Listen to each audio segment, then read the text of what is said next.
भक्तों हर हर महादेव। आइए रामायण नित्य पाठ क्रम में रामायण की चौपाइयों गायन करें, उनका भावार्थ समझें। पिछले भाग में हमने गाया कि जनक जी भरत जी के चरित्र, कीर्ति, करनी, धर्म, शील, गुण और निर्मल ऐश्वर्य का बखान करते हैं और यह कहते हैं कि भरत जी के जैसा केवल भरत जी हैं और भरत जी के जैसा दूसरा कोई नहीं हो सकता है।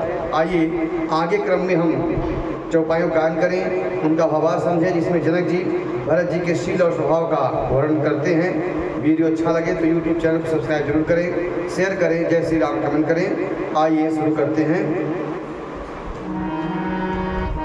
अगम सब ही बरनत बर बरनी, जिम जल ही नमीन गमु धरनी, भरतयनित महिमा सोनु रानी, जानहि रामुन सकहि बखानी, जानहि रामुन सकहि बखानी, जानहि रामुन सकहि बखानी। जनक जी अपने पत्नी सुनैना जी से भरत जी के शील और स्वभाव का वर्णन करते हुए कहते हैं कि हे रानी, भरत जी की महिमा का वर्णन करना सभी के लिए वैसा ही अगम है जैसे चल रही पृथ्वी पर मछली का चलना। बिना जल के मछली पृथ्वी पर नहीं चल सकती है, उसी प्रकार भरत जी का वर्णन सभी के लिए सुगम नहीं है। रानी सुनो, भरत जी की अपरिमित महिमा को एक श्री रामचंद्र ही जानते हैं, किंतु वे भी उनका वर्णन नहीं कर सकते हैं। बरनी सप्रेम भरत अनुभाऊ, त्यजिय की रुचि लखी कहराऊ, बहुरही रखनु भरत बन जाही, सब कर भल सब के मन माही, सब कर भल सब के मन माही, सब कर भल सब के मन माही। इस प्रकार प्रेम पूर्वक भरत जी के प्रभाव का वर्णन करके फिर पत्नी के मन की रुचि जानकर राजा ने कहा, लक्ष्मण जी लौट जाएं और भरत जी वन को जाएं, इसमें सभी का भला है और यही सबके मन में है। सब यही चाहते हैं जो अयोध्यापुर से आए हैं। देवी परंतु भरत रघुबर की, प्रीति प्रतीति जाई नहीं तर की, भरतु अवधि स्नेह समता की, भरतु अवधि स्नेह ममता की, यद्यपि राम सीम समता की, यद्यपि राम सीम समता की। परंतु हे देवी, भरत जी और श्री रामचंद्र जी का प्रेम और एक दूसरे पर विश्वास बुद्धि और विचार की सीमा में नहीं आ सकता। यद्यपि श्री रामचंद्र जी समता की सीमा है, तथापि भरत जी प्रेम और ममता की सीमा है।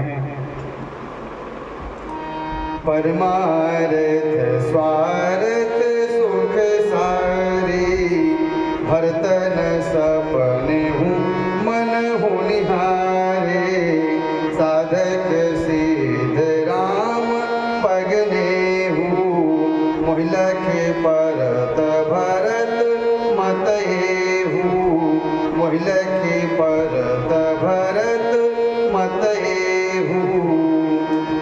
फिर आगे जनक जी कहते हैं, भरत जी के समस्त परमार्थ स्वार्थ और सुखों की ओर स्वप्न में भी कभी मन नहीं जाता है।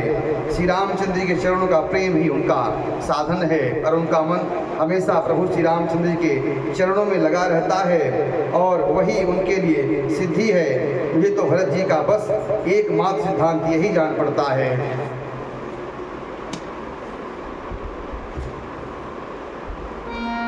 भोरे उभरतन पे निहई, मन सहुराजर जाई सिया रामा, कर बस कहे भूप बिल खाई सिया रामा, कहे भूप बिल खाई सिया रामा। राजा ने विलक कर और प्रेम से गदगद होकर कहा, भरत जी भूल कर भी श्री रामचंद्र जी की आज्ञा को नहीं टालेंगे, उनकी बात को मना नहीं करेंगे, अंततः स्नेह के बस होकर चिंता करनी चाहिए। इस प्रकार जनक जी कह रहे हैं,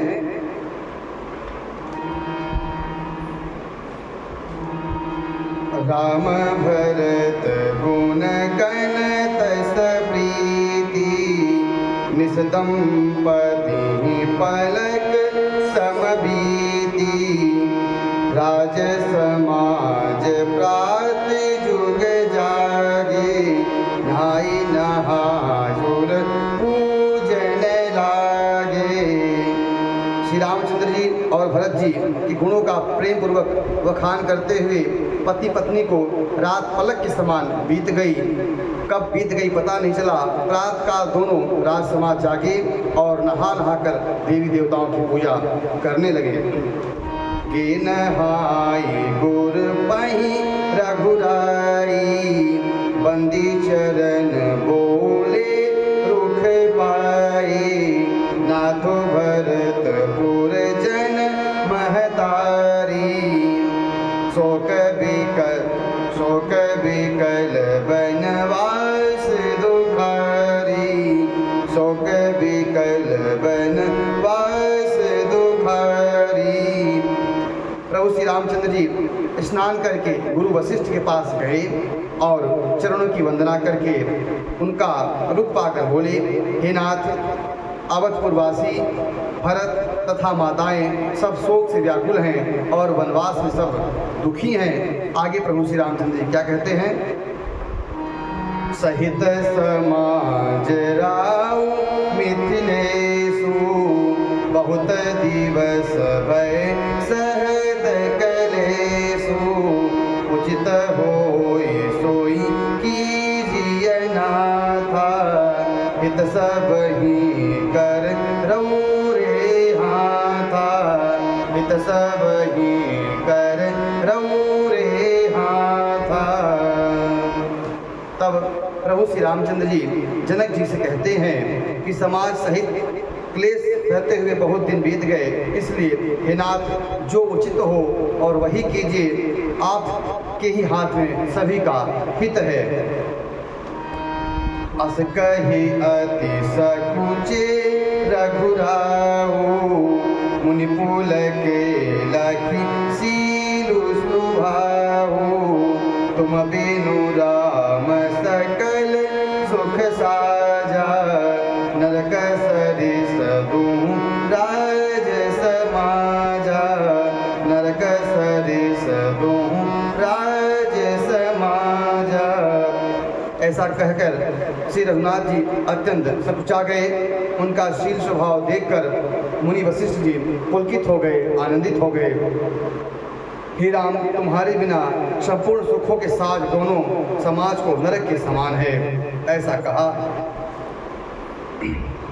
प्राण प्राण के जीव के सुख के सुख सुख राम रामा, तुम तजितात सो हाथ गृह, जिनहि तिनहि विधि माम सिया रामा। आगे कहते हैं, हे राम, तुम प्राणों के प्राण, आत्मा के भी आत्मा और सुख के भी सुख हो। हे तात, तुम्हें छोड़कर जिसे घर सुहाता है, ऐसा मान लेना चाहिए। विधाता भी उसके विपरीत है। आगे क्या कहते हैं, आइए चौपाइयों के माध्यम से गायन करते हैं।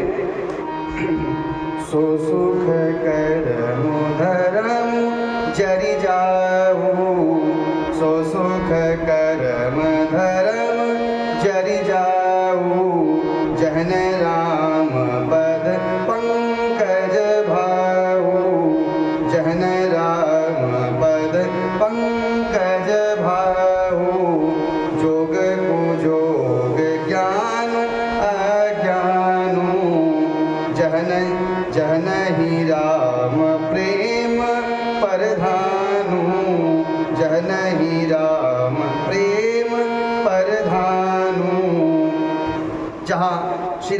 चरणों में प्रेम नहीं है वह सुख कर्म धर्म जल जाए। जिसमें श्री रामचंद्र के प्रेम की प्रधानता नहीं है वह योग है, वह ज्ञान अज्ञानता है।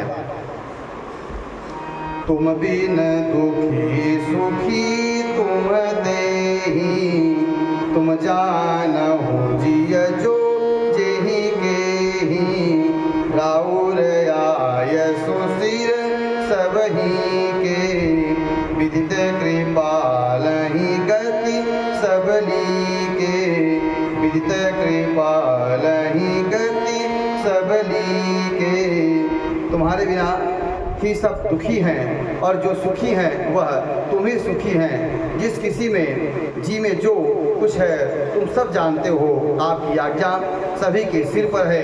कृपालु को सभी की स्थिति अच्छी तरह से मालूम है, क्योंकि आप अंतर्यामी हैं और सबके मन की बात को जानने वाले हैं। आपु आश्रमहि धारिय पाऊ, भयहु स्नेह शिथिल मुनिराहु, करि प्रणाम तब राम सिधाए, ऋषिधरि धीर जनक पहियाए, ऋषिधरि धीर जनक पहियाए। अतः आप वो आश्रम पधारिए। इतना कहकर मुनिराज स्नेह में स्थिर हो गए। तब श्री रामचंद्र जी प्रणाम करके चले गए और ऋषि वशिष्ठ जी धीरज धरकर जनक जी के पास आए। राम बचन गुरु निपहि सुनाए, शील स्नेह सुभाय सुहाए, महाराज अब कीजिए सोई, सब कर धर्म परम हित होई, सब कर धर्म परम हित होई। तब गुरुजी ने श्री रामचंद्र जी के शील और स्नेह से युक्त स्वभाव से सुंदर वचन राजा जनक जी को सुनाए। हे महाराज, वही कीजिए जिससे सबका धर्म हित हो, धर्म सहित हित हो। ज्ञान निधान सो जान सुची, धर्म धीर नर पाल सिया रामा, तुम बिनु असमन जस समन, को समरथ यही काल सिया रामा, को समरथ यही काल सिया रामा। आगे गुरु वशिष्ठ जी जनक जी से कहते हैं कि हे राजन, तुम ज्ञान के भंडार, सुजान, पवित्र और धर्म के धीर हो। इस समय तुम्हारे बिना इस दुविधा को दूर करने के लिए तुम्हारी सिवा और कोई समर्थ नहीं है। आज की कथा यहीं तक। अगले भाग में हम आगे कुछ उपायों का गायन करेंगे, उनका भावार्थ समझेंगे। कथा अच्छी लगी हो, वीडियो अच्छा लगा हो तो यूट्यूब चैनल को सब्सक्राइब जरूर करें, शेयर करें। जय श्री राम कमेंट करें। हर हर महादेव। सादर जय श्री राम।